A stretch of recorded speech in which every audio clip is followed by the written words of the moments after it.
Welcome, horror fans, to HHN29, a Halloween Horror Nights podcast. My name is Mike, and as always, I'm with my co-host Duff. Hey guys.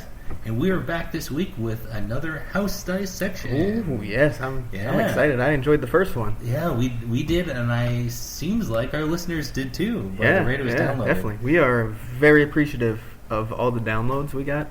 We set records already, just within this first 6 days. Yeah, in the first of today. 6 days, this is that last podcast has become probably like top 5 most popular. Top 5 most listened to already, and all the others are well over a couple months old that are above it. So that's crazy.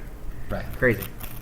This doesn't beat our HHN rumor podcast. Those ones are definitely a little bit more popular, obviously, because everyone's... I don't know. I think this one could be coming for it, though. Yeah, it could be. Moving at a pretty good rate. And then, obviously, our first couple of podcasts, everyone kind of, when they discover us, they go back and listen to those. But it's coming for all of them. It's definitely popular. So, thank you so much for listening. We are so humbled that you guys listen to us and reach out to us. We've gotten definitely the most feedback over the past week. Thanks for that, because we literally, at the end of the last episode, were like, feedback. We love feedback. If you feel like you can or you want to, please reach out. They did. They did. We've been talking all week with our fans, and it's awesome. It's amazing. I can't believe, we have so much positive reception. Yeah. Not only for the last episode, but all of our episodes. Yeah. So a lot of you have been going back and binge listening. We've got several messages about that, and man, that again, like humbling. It's crazy. Right. Like we said, we mostly just do this because we love it. We love to talk about it. The fact that we have people who love it too, it really humbles us. Yeah, we want people to listen, of course, and that's how we're going to market it. But at the end of the day, like you said, it's because we enjoy it. Yeah. Whether we're getting 2 people to listen or 2,000, we're here doing it. It's still always going to... I don't want to use the word surprise, but it's always going to humble, I guess is the word. That's really that people enjoy it. No matter, I don't think we could ever hit the point where we're like, oh, this means nothing, whatever. Yeah. Like, everyone who listens is kind of like, wow, they took the time to actually listen to us talk. So Universal released a post that was kind of like, what to look forward to in 2020 kind of thing, right? They did a section for Halloween Horror Nights, basically just showed a photo and, hey, this is 30 Years of Fear. The photo is what has people talking, though. So it's basically just the front arch. It looks like it's from last year, the way the lighting is set up. The main one just says Halloween Horror Nights. What's typically the icons or the IPs is covered up, and that's what's making people talk. They're trying to read into who's on them, and that means it's coming next year. To me, this looks like it's literally just a bunch of photos from random scare actors throughout the park. There's just a standard clown scare actor. I can't even tell which scare zone exactly he would have been from. They have the character who looked like Groot from Twisted Tradition, I believe. Maybe even Vikings Undead. Yeah, Vikings. It was one of the two because they were very similar looking characters. They have a Reaper, but there is one character who people aren't sure, and I can't confirm or deny whether it is this person because the image is so small and gets pixelated when you try to zoom in. But people believe it might be Terra Queen. I don't think it doesn't look like her. I can even see if it is. I can see similarities, but I don't think they would drop her. And this image is literally just to say, "Hey, Halloween Horror Nights is this year." Yeah, that's it. Sorry, guys. I love this event as much as you guys do. I love to sit there and nerd out about every little thing, but I don't think this means anything. No, I think this is them just trying to take a picture where there were definitely IPs that they don't have the rights to show anymore, and they just covered them up. I think that's what it was. They just grabbed random pictures just because those aren't going to be the ones coming up in 2020, and they don't want to announce which ones are, so they just put random characters. So I don't think it means anything, but I might totally be wrong. Yeah. It's still fun to speculate, I guess, but I don't think I don't think there's anything to it. And just to clarify, I said 30 Years of Fear. The tagline's actually 30 Years of Horror. I'm not sure that's actually going to be the actual tagline of the event either. So, yeah. All right. So I don't think I'd read into that at all. A lot of people are. That's fine. Have fun with it. Just kind of our opinions that we don't think there's anything to that photo. Any other news? No, not really. People are just talking about, Bill and rumors. Ted pretty much. Yeah, Bill and Ted, some other rumors. What are going to be some of the IPs? You're hearing about the normal Candyman still floating around, of course, and sure. It's all the same stuff right now. Halloween Kills. Yeah, that's a strong that's been talked about. Yeah. All right, well, let's get straight into Ghostbusters. Let's do it. I think that's the first time we announced it. Is it? Yeah. I don't know. We didn't say. Yeah, we're doing Ghostbusters. House Dissection, yes. House Dissection Ghostbusters. So the year that Ghostbusters was 2019. It was located in Soundstage 22. The first time Soundstage 22 was ever used to house a house was 1997 for Universal House of Horrors, and it has been used ever since. It's a really dates back. Yeah. It's one of the more popular sound stages that they use. Notable houses included in there was Scary Tales, the first Scary Tales, Ghost Town, the first Ghost Town, and both American Werewolf and London houses. And a lot of other The Shining. There's a lot of other ones in there. Oh yeah, the first it Things. usually gets a decently big property or popular house. It's definitely such a prominent one. It's the a good first space. one you run into. Centered in the park, kind of like. It's always something that they know is going to be popular, and it always tends to have really long wait times. So. Pre-announcement rumors. So they were leading into 29. There was a lot of strong rumors early on about Ghostbusters was coming, but there was a lot of doubters, honestly, due to the fact that it's stray so far from horror. Many fans have been asking for it for a long time, and it has a lot of past connections, so it all seemed plausible, but there were a lot of people who didn't necessarily... I see both sides, like the whole... We've talked about this on our podcast, episode 3-4 range, where we had Nico on the one time, and he basically talked about its history connecting with the parks, the shows, the attractions, and it has a long history with Universal Studios Florida. So there is a large connection, but do you wonder, does that have any effect on that actually coming as a house? Right. And you have to look at also, it does stray really far from horror, farther than Universal will typically go. Right. So, I mean, I understand questions behind it. I wasn't fully convinced it was coming. I wasn't clamoring for it either, as I'm not a massive Ghostbusters fan. I think it's a good movie. That's about it. But hey, it happened. The rumors are true. A lot of people got their wish. Yeah, I was definitely excited when I was hearing the rumors. And then officially on July 17th, 2019, we got an official press release announcement saying that Ghostbusters is coming, and along with that, we got a trailer and a TV spot released. A really cool one too. Yeah. I liked it. Probably my favorite. It's like basically the only real one of the year. That was like a full like TV ad style. Right, yeah. So in this TV spot, you saw it started with a security guard hearing something scary and then kind of running away from it, and then it kind of pans over to you see some people standing, and it pans up those people, and then you see a proton pack, you realize they were Ghostbusters, and then he looks, and then they're standing outside the Universal Arch. It was a really cool ad. It was. Yeah. I enjoyed it. And then you hear the Ghostbusters theme in the back. I kind of had one of those I don't know about the house, but as the ad's going, I was like, okay, that was badass. I'm interested. And then there was also a lot of print ads. They definitely, this is one of them that they advertised a lot. Yeah.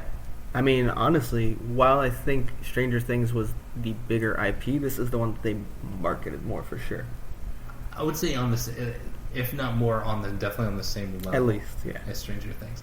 I think 2018 they marketed Stranger Things a ton. I mean, that was the undoubtable number one that year. This one, they marketed Stranger Things a lot too, but then I would say Ghostbusters was a close second, probably in my opinion, but they marketed a lot. Yeah, definitely.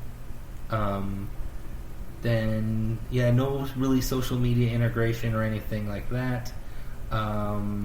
They did have a lot of merch, though. They did have a lot of merch. So, yes, you would find a lot of T-shirts, pint glasses, shot glasses, a lot of the flashing souvenir cocktail cup. Yeah, one of the four was a Ghostbusters one. Ghostbusters.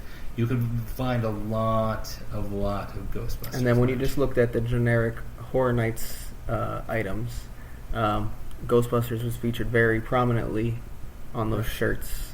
on socks. Yes, on everything. Yeah. If it said Halloween Horror Nights, it probably also had Ghostbusters on it as well. Popularity, wait times, overall receptions. I would say pretty high wait times throughout the entire pretty event. High. Top three-ish. It definitely within the top 3. I don't think it sustained as high of wait times as expected. I think people thought it and Stranger Things would be like neck and neck. Right. Where Stranger Things just ended up being absolutely ridiculous wait times, and Ghostbusters was like, oh yeah, that's busy. I think it definitely was that spot in general, like in the first part of the night, it's always going to have a really high wait time because it's the very first house that most people see and just goes straight for. So it definitely throughout, but I don't think it sustained it as much. No. Stranger Things, other houses did. There were many times where later in the night, not like at the end, but later, I'd walk by Stranger Things. It had 90-minute wait. Walk by Ghostbusters, it was like 20. Right. Yeah. So that was many occasions. That wasn't like uncommon by any But you wouldn't find Ghostbusters early on in the night at 20. No. That would have to be like late, like midnight-ish. Yeah. Most of the early part of the night when people were still coming to the park, Ghostbusters had a very long wait. What do you say the average wait for it? Like 60 minutes? Probably. And you would, in my opinion, rare to find it under 60. Yeah. Unless after midnight. During the large portion of the event. Yeah, agreed. Yeah. Reception, though. I think it was overall. Yeah, it was. I would say it was popular with both the fans and the general public. There were definitely rumors that are out there that the G stats were definitely kind of lower than Universal expected and were kind of taken back by it. Which I believe, honestly. I don't think that means they were necessarily low scores, but lower than what they would have expected for Ghostbusters. Very believable. Because I think the reception was good, again.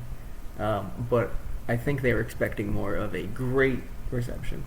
I don't want to go too far into it, but why do you think that is? Do you think it's just plainly that there are definitely a general public and some Horror Nights fans that don't like the turn towards things that aren't super scary or gory? Honestly, yes and no. I think people in general are okay with kind of straying away from horror a bit. But this goes too far sci-fi without like any horror. As we'll talk about later, there are certain aspects that you get in basically every house you encounter that this house just does not have because that property doesn't contain it at all. Yeah. So, I think that hurts it for sure. I do definitely know a couple of people who normally go to Halloween Horror Nights every year who are, I would say, just like casual fans. They're not like, they wouldn't blog about it or anything, but they're just kind of casual fans, and they used Ghostbusters as an example of why they skipped this year. Because they just said, you know, we really like the scary, intense Halloween Horror Nights, and we're hearing that it's not, and Ghostbusters is kind of an example of that. Yeah. And so we're gonna not spend the money to go this year. I completely believe that. There are people who want to go to enjoy Halloween horror nights. And Ghostbusters isn't even Halloween-y, really, outside of the fact that people like to dress up for them as Halloween. Right. It has ghosts, I guess, so that kind of plays towards it. I mean, it was one of my favorites that we've already known. But it's kind of just more of a standard, like, kind of sci-fi. Right. More than anything. So I get that. And it probably hindered my experience a bit personally, too. I'll say that. I didn't hate the house by any means, but I think I would have much preferred a horror, or at least more horror-adjacent property. Yeah, for me, I think it ticks 2 of my 3 things that I'm looking for in a house, and that is enough for me.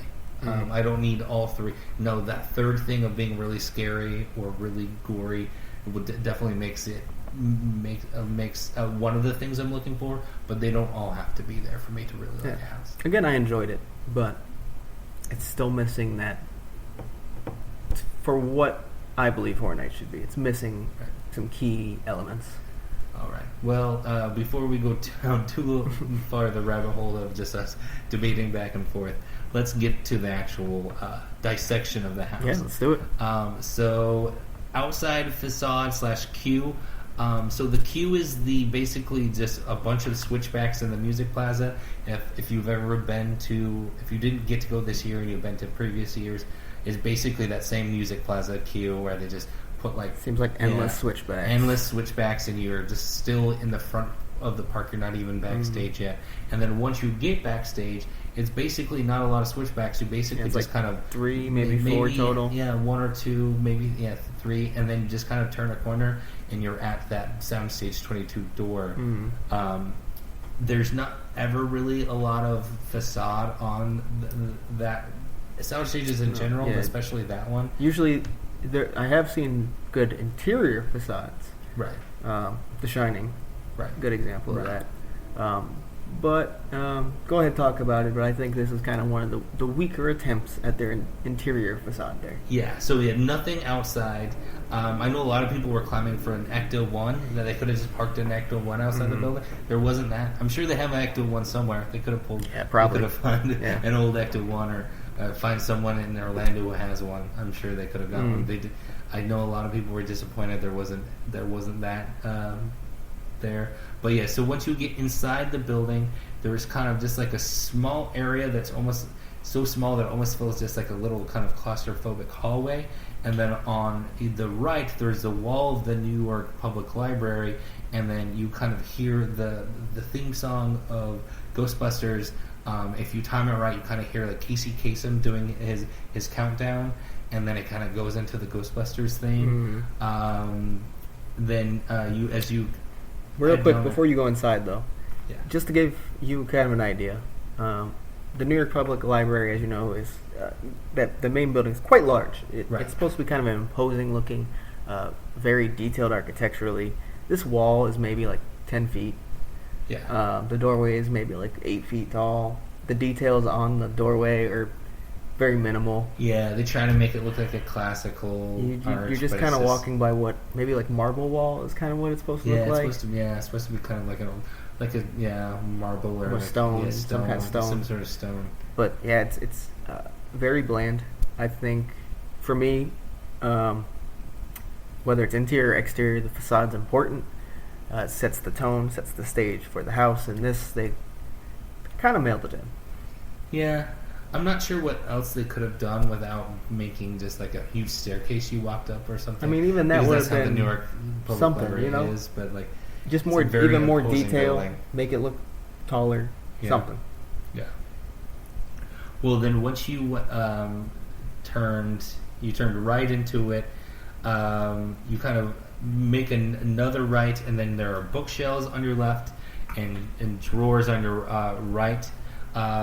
Some of the drawers are kind of open and messy and in disarray, and then the bookshelves are kind of covered in ectoplasm, you would say. Yeah. And then the first part of the event, I think it happened about a week or so. There wasn't this effect, but then it came for the rest of the event, where if you looked through the bookshelves, you saw like a kind of like a ghost moving, like a silhouette of a ghost. Yeah, it was like moving across like behind the bookshelf. It was a cool effect. Right, it was a really cool effect. It did not happen early on in the event. It was a couple of I don't know exactly how long it was, but it definitely wasn't there, at least for the first weekend. Right, yeah. That's where or at least not consistently. To do this house quite a bit. So, and then further on in the event, then I noticed it. Let's see, do you want to take over for a second? Yeah. So once you're passing, you're going to take a corner through like a little transition hallway around those bookshelves, leading to another area surrounded by bookshelves. When you're looking straight down, you'll find the ghost that you saw moving behind the bookshelves at that point. Turns out to be the ghost librarian. It's a projection, and she's shushing you with her finger. And nothing happens there. So you take a right into like a dark, small transition hallway. And then from the left, lights flash, and like the monster version of the librarian ghost pops out at you. Yeah, then you see the iconic monster, the one that's on like the souvenir cup. Like then that scares right there. And then you keep on going, and then you kind of approach the facade of the firehouse. And then you kind of see the Ghostbuster logo on the doors and on the sign above. And you enter the firehouse. You're kind of in the lobby. You see the proton packs hanging on the left wall, kind of in front of a messy toolbox. Then straight ahead, you've seen Janine's desk. Her desk has like 3 phones, and they're all kind of ringing off the hook crazily. A lot of other really cool details in this, kind of like 80s style, like electronics. Very cluttered, showing how busy she is. Really cool room because Janine is actually interactive. Right. She doesn't just have a script that she has to stick to. She's actually on a mic speaking, Yes. and she can directly interact with guests walking by between her specific spiels. Right. You definitely would see her improv a little bit. She wouldn't go too crazy, but she would definitely. She had her few things that you would say if you tried to talk to her. She would rebuttal you a little bit. You know, she's stuck to a little bit of a script. Yeah, I mean, you keep it in check, but right, she had options. Right, she had options. Yeah, she was pretty good at that. You know, and then do we want to talk about the proton packs? Yeah. So, rumor that we are not completely sure about, but for a while it was stated that due to contractual things with Sony, they had to use like the actual proton packs, or at least kind of remade by spec from the newer 2016 version, correct? Right. Is that what they were saying? Then there was, and I'm not sure where this came from, but then there was also rumors saying the guy who actually made them kind of reached out and said, no, that's not true at all. Yeah. I didn't have to follow any specs. I just made them. So with this one, I've heard it been said both ways. I don't know. Yeah, we don't know for sure. We're not going to decide. Yeah, so either we just thought it'd way. be interesting to bring up the discussion that's been around it. Right. Yeah, so there's been a lot of discussion back and forth about, like, no, yes or no, these are the new packs for the movie. The interesting thing was if they're using the ones supposedly from the movie, those would be 50 to 60 pound proton packs that scare actors that have them would be carrying throughout the night. So that's, I don't know if Universal would want to do that. Sounds like kind of a safety hazard. Right. Then you go into a short transition corner with, and then you kind of encounter those black plastic, like meat locker curtains that kind of separate, that show that you're going into a new space.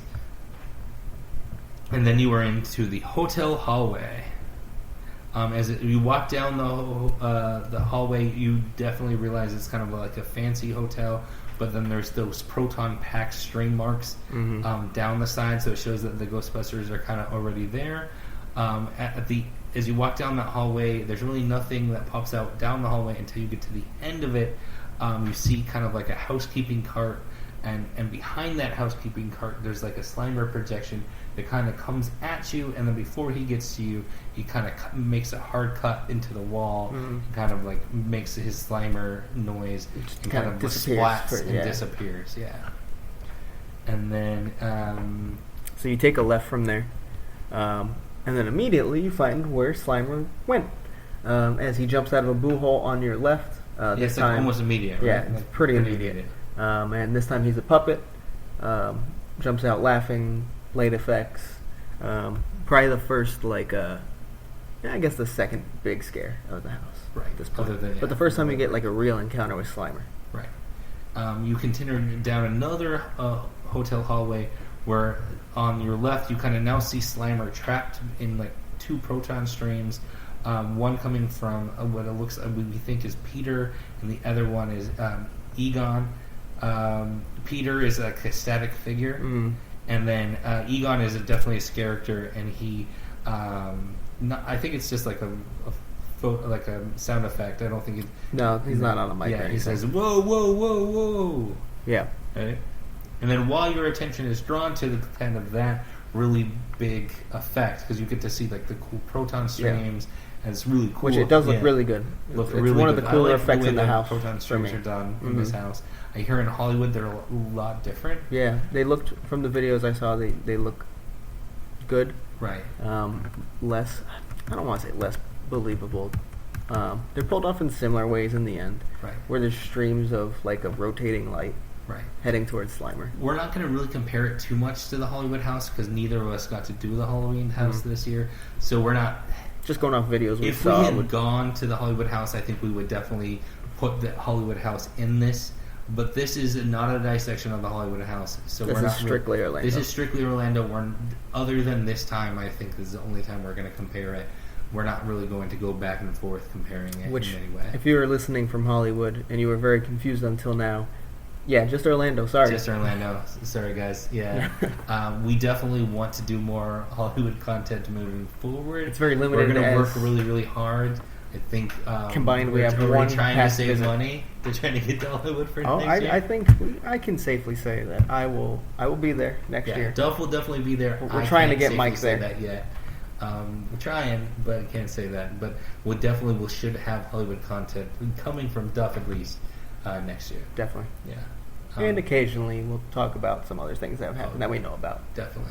But we really want to experience something before we discuss it fully. too Yeah. much, Yeah. right? We'll have tidbits more than actual reviews. Whereas next year, that's what you'll get. I feel like if we're just gonna watch like a point of view video, so we're saying and the just same talk thing about you it, can. You could. We're not adding anything. No. So Nothing. We're gonna avoid that for the most part to just try to talk about a POV video of a house we've never experienced. Mm-hmm. Okay, so back to where we were. So. And then, so while your attention is drawn by them kind of trying to catch Slimer, Ray pops out and he has a couple of sound bites, kind of explaining what they're doing. Yeah. He says, don't look too close, those types of things. Don't put your eyes right at the stream type of thing. And then as you walk, you kind of get to a transition hallway straight into Dana's apartment, and then on your left you see Dana sitting on a chair with like ghost hands grabbing at her chest and face. She like breaks loose from one of the ghost fan on her face and then kind of lunges towards you as like a scare that you're not really expecting, and she like screams right at you. Yeah, and then there's a fun little tidbit about that part where personally I didn't experience one end of it, but apparently there was some mechanism that made the ghost hand operate on her. Right. Apparently this broke, whatever it was. It just became her manually controlling him as like puppets, basically. Right. She literally, I think, had both of her hands at in the puppet. In the puppets. Like, I think they were supposed to be mechanical that like fell off her face and let her come forward, and it just didn't work. So she just literally had her hands in the hands. And I'll be honest, I don't remember ever not seeing it as puppets. Yeah. If it worked the first couple weekends, then I would have seen it. I just don't remember that. I don't remember it.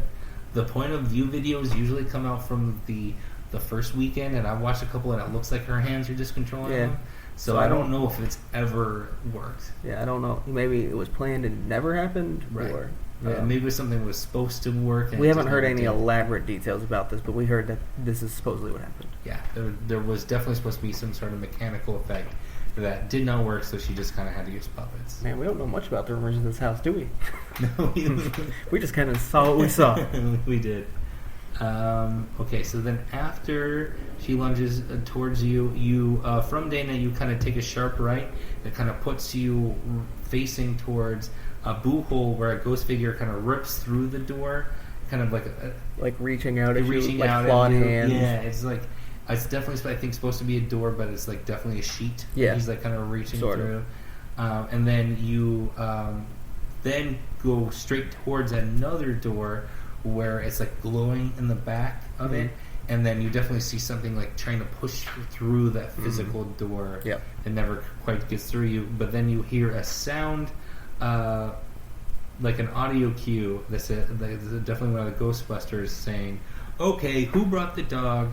And then as you hear that, you kind of turn and go through back those black plastic meat curtains again into the ghost container room, right? So when you're going through the ghost container room, it's kind of a longer hallway at first. It almost kind of feels like a basement, just like brick wall. There's piping above you.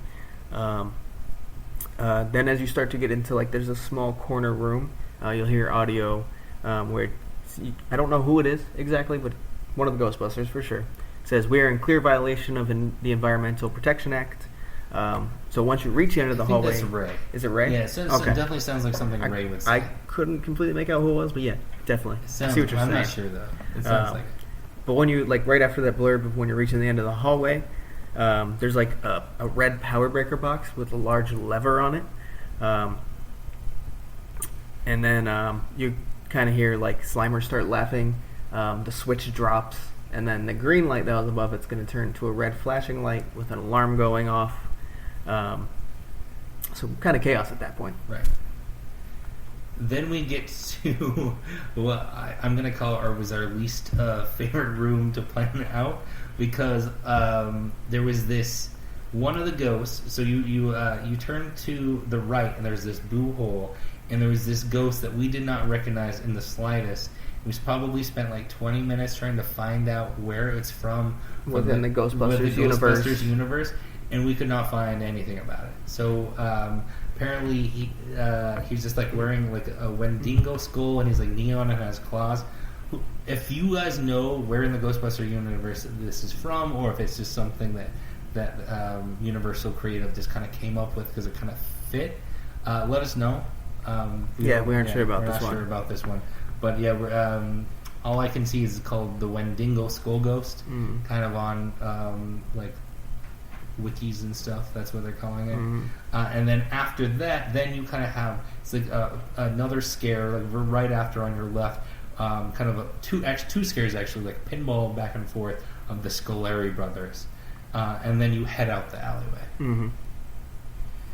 And then after the alleyway, as you enter the alleyway, you kind of see Winston popping out to your right, and then further down you take a left, and then there's a boo hole with the Stillwalker kind of ringleader ghost from the newest movie, who kind of like bears down on you. Yeah, right?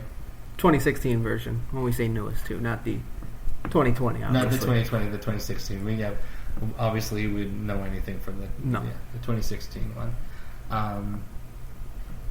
After that, you take a left and you approach a subway entrance where the subway ghost jumps out with like a sound effect of shattering glass.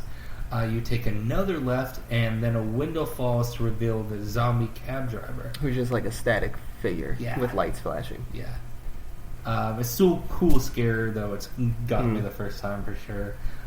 Before entering the next room, there's like a glowing green hot dog cart, and you can hear Slimer kind of going ham on it, like eating. Yep, you know what Slimer does. Yep. You walk down the hallway where you reach a hole in the side where of the building. So like you're walking down like a long hallway, and it just like the wall's just torn off. Yeah. Basically. And then you look in it, and it looks like there's kind of like a panoramic view of the city. Yeah, trying to make you feel like you're reds and like almost like a red and sunset. Yeah, you're like on a top or high floor of some New York City building. Right, and then a fallen skyscraper kind of sits on the side, and sitting on it is possessed Dana. Like saying some sort of sound effect that I didn't write down. I think she's saying I'm the Keymaster, right? Yeah. And then as way you're kind of looking at her, Tully pops out and repeats it, and like I am the Keymaster. Yeah. And then you walk down a beat up part of the building where there's on your right a boo hole with a terror dog kind of pops through it. And then you take another right, and then there's a terror dog. Once again. Waiting for you. In a boo hole. Oh, yeah. And then you enter a big open showroom where Gozer is kind of standing on the top showcase. This is definitely this scene I remember the most of this house. Yeah. Definitely the most, like... This to the end in general is what I remember the most. Yeah, this is definitely kind of like jaw-dropping, just how much... Feels very large. Right. So it's this huge kind of large showroom where there's like these big stairs that he's standing, and then behind him there's this gateway, like a really elaborate. It has a lot of just like detailed carving. Yeah, detailed carvings. They must have spent a ton of time working on it. And while you're looking at that, the Ray jumps out and then has like a sound cue where he says, "Let's show this prehistoric bitch how we do things downtown." And then he kind of shoots, and then Gozer shoots electricity at him, and they kind of like have like a fight. Well, I don't know, because I think typically at this point, Ray, right? will kind of start to move away to the right, like kind of out of the way. Oh, yeah. So it's almost, I think, like the electric kind of like hits the wall that behind where Ray was standing, and that's where the smoke starts coming out. But I think Gozer is trying to like shoot. Yeah, that's what it looks right? like. What is happening? Yeah. Yeah, it's definitely like. I'm not sure I call it. Way. It looks more like Ray's running, but right. But there's like cool smokes and lighting effects. This is a really cool scene. Yeah, it is. That I tried to spend. Might be my favorite. This exact scene. I definitely think I've gotten yelled to keep going in this scene. Yeah, because there's a lot that happens over. I mean, if you want to experience the whole scene, it probably takes a good, 15 seconds, 12 to 15 seconds, and you're probably supposed to be in the room pace-wise for maybe like 6, 7. That would be one thing about this house, is that if you really experience a lot of the stuff as going, you kind of have to stop and smell the roses a little bit, and they do not want you to do that in any of these houses. Nope. And then, so after that, you kind of wrap around the left-hand corner, and there's another terror dog that pops off. Well, sometimes. Sometimes. Like, throughout the event, I guess he was covered. So he ended up getting covered pretty poorly, because, like, you know how a lot of figures, when they go out of commission, they can fall back into their boo hole? Right. He just kind of leans out of it, so they just covered him with, like, tarp. Yeah, you definitely always could tell that he was supposed to be there. You knew when the scare wasn't coming. It was very obvious. You could notice, because there was just, like, they just kind of put, like, a black tarp on it. Yeah. And then you didn't pay attention to it long, because you get to, and I know a lot of people didn't love how they ended up doing this, but I really like where you just kind of reach the head of Stay Puft, that was just like a big giant inflatable, and I feel like, I think, not to compare again, but to compare again, Hollywood's was more like you saw the Ghostbusters with their backs to you shooting at him. Right. I think that one looks cooler in general. Ours kind of shows his scale better. Right. Because he looks a lot smaller in the Hollywood version when you see his whole body, and he's really only like 12 feet tall. Right. Ours, you see his head pretty high above you. It's massive. Yeah, I like the fact that you look like, because you're supposed to be on a high floor already, and you're Right. looking through broken wall, and his head's at your level. Right. So yeah, I definitely like that you, in ours, you at least kind of get the scale of, okay, maybe you don't see his whole body, but his head is so big that you kind of get the scale of, no, this is a giant. Yeah. I do like, so the effect that happens is he kind of, with projections, he catches on fire, and like you see like burn marks that would happen if you were like roasting a marshmallow, like happening across his face. And then you get like the marshmallow smell. Yep, like right? toasted marshmallows, Toasted like a nice campfire. Yeah. Cooking up some marshmallows on a stick. And then you continue down further, and then you kind of see like a giant wall all covered in marshmallow. Like marshmallows like splattered everywhere. And then Peter is standing in front of the wall, and then you get kind of the iconic line of the house. We came, we saw, we kicked its ass. Yeah. He's just fully celebrating the defeat of Stay Puft. And then the house is kind of wrapping up. You kind of go down a transition hallway, but before you do, you get one last on the left, kind of like a Slimer scare, right? Yep. The typical, oh, the house is over.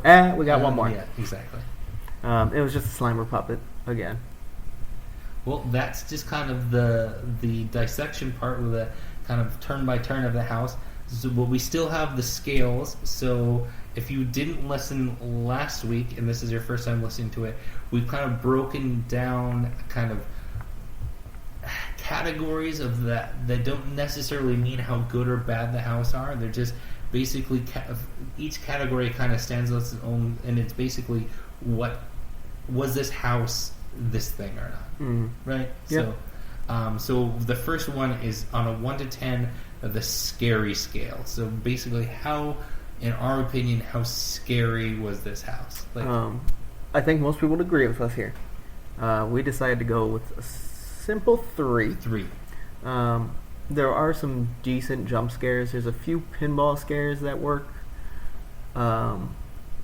Yeah, but nothing. You would never be in this house. You're like, I need to get out of here. No.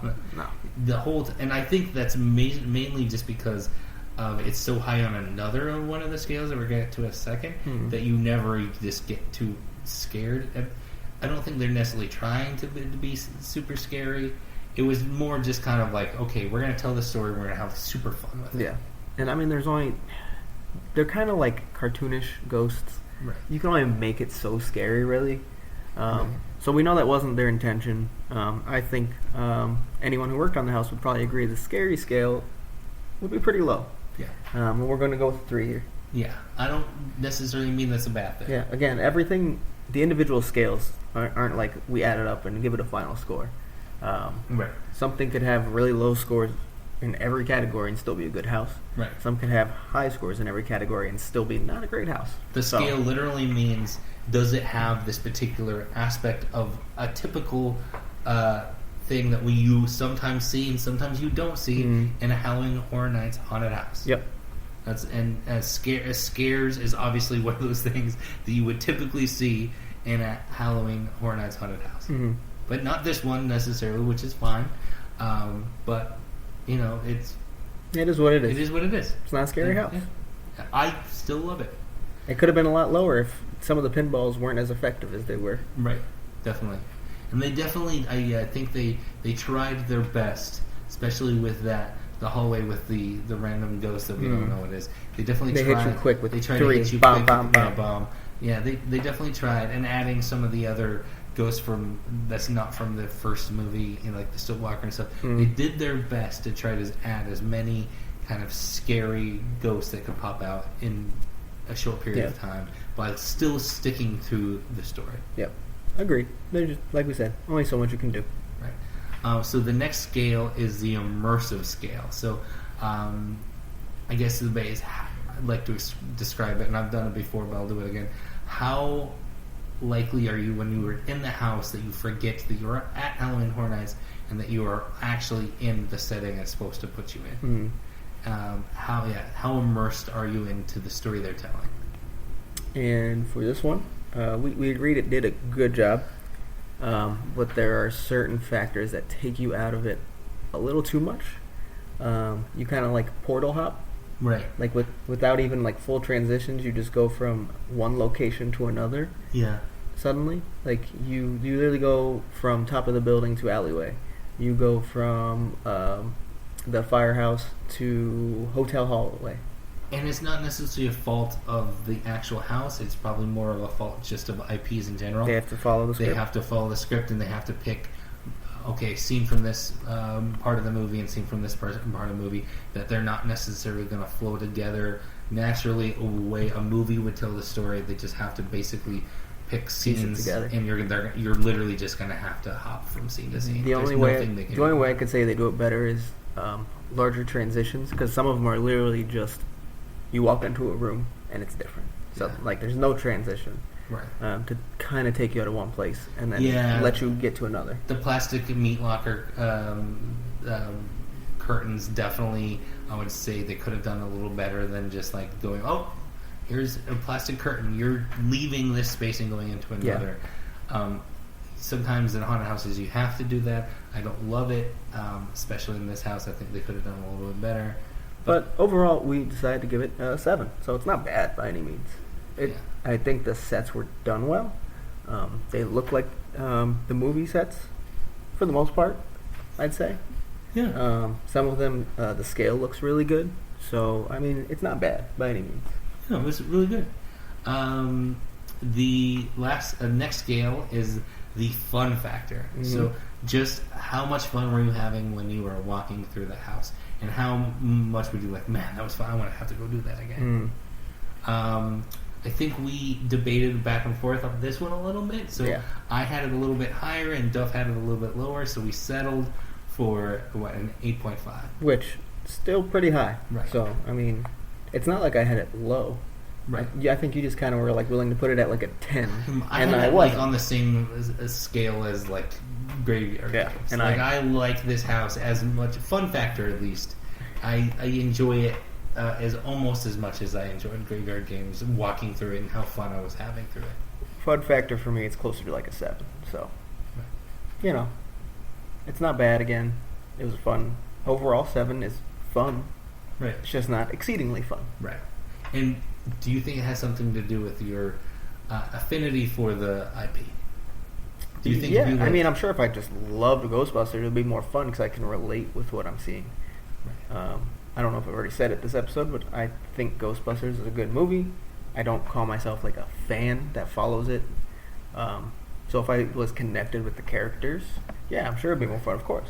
That's why there's people who say Killer Clowns was such a fun house because I love the property, and then they also say it wasn't a very well executed house though, but I still loved it because I love the characters. Right. I don't have that for Ghostbusters. I still thought it was pretty fun though, so you know. All right, and then so the next scale that we were going to do for most of these houses is that it's called the hotness factor. So if you didn't listen last week, basically there's a typical, some not always, but typically there's at least one house or so where they try to have a little bit of a sexy factor, which is referred to as the hot house. The hot house. And not every house has this aspect, but some houses definitely lean into this aspect more than others.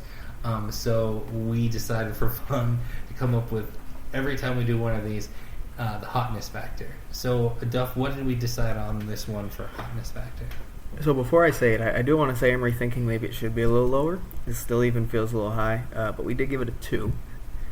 And that's because there's literally just one scene where possessed Dana is kind of like sexually laying there, showing some leg, kind of. Yeah, she kind of has like a slit in her dress and like a leg, and she's definitely like supposed to be kind of.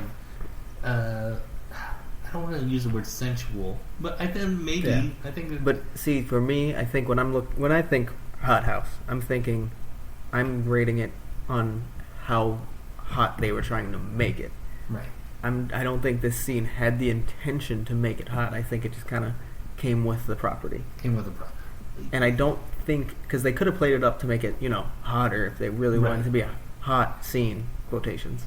Well, and I just don't think they did, and I could possibly give this house a 1 in a hot factor. I would say the scene that they're trying to portray from the movie was definitely as sexy as a PG-rated movie was trying to get, I guess. So I think they're just portraying that same feeling in this part, right? Yeah. And so that's why I would say it's. 2's still fair. Yeah.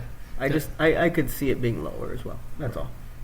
Speaking of lower, our next scale. Yeah, our next scale is the gore factor. So this one, a little bit more straightforward, is basically how bloody, gory, gross, cut up, murdery is the house. Yep. And, this might be the only one that ever hits this low. But it's a 0. I think we'll see other zeros. Zeros? Yeah. I think we might see, 1s or even, a half. But a 0, I'm not sure we see again. Yeah. Because I think even properties that, you could find comedies that have more gore than this easily. You're right. I don't think we're ever going to see a PG-rated movie. Yeah, it just doesn't exist in this property. Yeah. There's no, murder. There's no blood. There's no cut. You don't even, I don't know. There's just nothing that is gory. It's a house based on, a family-friendly comedy. Yeah. I let my 3-year-old, don't judge me, but my 3-year-old loves Ghostbusters, and so I let her watch some Ghostbusters with me. So it's one of those, it's a family movie. Yeah. And so there's not going to be kind of a gore factor to it. And it's got to be at direct 0, because it just, like we said, it doesn't even exist. We tried to think of a way to give it, a half point, and we couldn't. Right. Literally couldn't. And so the last one we have is the legacy prediction. So Duff and I are trying to predict of maybe 10 years down the line, how often is the HHN community going to be talking about this as remember this house, and how much of a legacy is it going to affect HHN moving forward?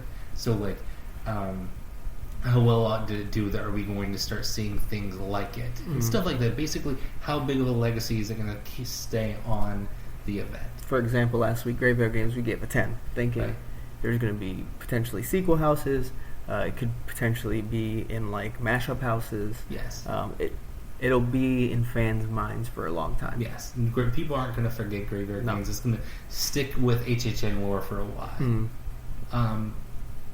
Duff, what did you put for legacy prediction for this? Well, I think we kind of decided it's literally just a dead middle fine house that no one's gonna say, "Oh, that was an atrocious mess." No one's gonna say that's the greatest house I've ever experienced. As far as like HHN fandom, so we cut it right down the middle out of 5. Yeah, and I think it's hard because IPs in general are going to be not necessarily going to leave a huge legacy on the event itself, just because it already stands alone as this IP that the event is borrowing. It's not necessarily going to continue with it the way an original would, because then that's part of the story now, and it can build upon itself. Yeah. With the IP, you kind of stuck with whatever is given to them to use. And there's a few examples where if you do it really well, an American Werewolf of London would probably receive a really high legacy score if we did that. Right. So there are examples, but you really have to nail the IP. Right. To get like a really high legacy score. Poltergeist is probably like up there, like a 9. An 8 or 9, yeah. That one is one that people will remember. That was like a, yeah. Yeah, but I think most IPs are probably going to fall around 5 or even lower, honestly. Because you're going to remember it, but you're kind of going to remember like, oh, that IP was here once or twice. Right. And just because it returns doesn't necessarily mean that house had any effect of the legacy, because we've seen some really shitty Halloween houses, but we're definitely going to see Halloween coming, so that doesn't necessarily mean that Halloween from like 2018 is having a strong legacy, right? Because generally it's seen as a middle of the road type of house. Yep, definitely. Right? Or that Halloween was Halloween was really good in 2014, but that doesn't necessarily mean the 2014 house caused it coming back. Yeah. Right? Yeah, no, completely agree. It's on that specific house. Right. Like, what impact did it have on Halloween Horror Nights lore? Right. And it's hard to do that with IPs because you really don't. It's more about the property and less about the house. Exactly. So you're not going to see a lot of IPs. After listening to us explain that for 5 minutes, you're not going to see a lot of IPs with high legacy scores. Unless it's like something like Poltergeist. You knock it absolutely out of the park. Yeah. Because I could see Poltergeist having a sequel in the way that American Werewolf in London did, where you literally just almost like a repeat of it. Yep. I could see that down the line. That's just how people talk about Poltergeist. I don't know how much they're going to try to pull off carbon copy houses anymore, at least on the Orlando side. But yeah, if anything was to do it, it would be Poltergeist. Right. All right. Well, that was our last scale. So we have officially dissected. We put the pins in all the places. We've labeled it, and we've gotten a grade. We finished the lab practical. We're done. It's dissected. I was quiet because I want to see how much you could say. Keep that going. We have cleaned up. The formaldehyde is put away. The room no longer smells. It's Some dissections will leave a stench, I'm sure. Right. This one, it's alright. It's good. So another house dissection done. These are fun to do. I really enjoy kind of like walking through it again. I think the originals are real special to go through. We were just kind of not knocking IPs, but the same reason it's kind of harder to give it a high legacy. It's kind of the reason it's also harder to walk through, because there are just so many things specific to the universe it's in that you have to, like, there's so many different characters, and that's like the focus. Right. Rather than like where we did Graveyard Games, it's like literally like, this is what we see. This is what is happening. It's not a knock on IP houses. They can have good IP houses, especially if it's a property that that really like. Or sometimes there's a property that I knew nothing about, and then it just starts to grow on me. A House of a Thousand Corpses. I think that's going to be a fun one to really dissect, because I haven't seen the movie. I'm mainly focusing on the house, and it's a house that definitely had grown on me. The first time I went through, I hated it, and then started to like it. So it moved its way up your list. It did. So that will be fun to dissect. So quickly about this episode, we were going to do our second matchup of trivia. We were planning on doing it bi-weekly. Earlier today, there were some technical difficulties with one of the contestants, so we're going to have to reschedule that one. We couldn't get a last minute replacement. We can't do it ourselves as we thought about because we make the questions, so that'd be a little unfair. If you were the contestant who was on deck and couldn't go, the shout out to you. I'm not going to call you out by name, but you are the real MVP. We really thank you so much for being so flexible, and we're so sorry we had to cancel you on the last minute. We will have you back, so I'm sure you're going to listen to this. Thank you so much. And to the contestant who had the technical difficulties, we aren't blaming you at all. No, that is not your fault. We want you back too. Not your fault. We're going to make sure you guys get your matchup together. Yeah, definitely. It will happen. These are becoming a lot more difficult than I think we originally realized. That just getting 4 people together to record a podcast is really tough. So they will come when they can. They're more difficult than we think we're going to aim bi-weekly. Right. I don't think most weeks it should be an issue. I mean, this is a legit technical difficulty that prevented it from happening. Right. I think they'll be more consistent. We'll probably try to get it out next week now rather than wait another 2 weeks, obviously. So maybe you'll see back-to-back weeks coming up. Right. We'll see. Also about the plans coming up, this is our second house dissection in a row. Don't expect us to just go clean through the house dissections. We're going to break it up. This is just kind of how it worked out this time that we had them back-to-back. Yeah, it's kind of a slow time where we don't have a lot to talk about. We're going to spread them out a bit more. We have some more fun, different segments coming up that are going to break things up. This is just kind of how it worked, schedule-wise. Yeah, we have the bracket announcements coming up here probably in about a month. Yeah, we have other games we haven't really talked about. Yeah, we have definitely some games we're going to keep a little close to our chests because we want you to be surprised and excited about it. So, yeah. All right. Well, thank you so much for listening, and we'll see you in the streets.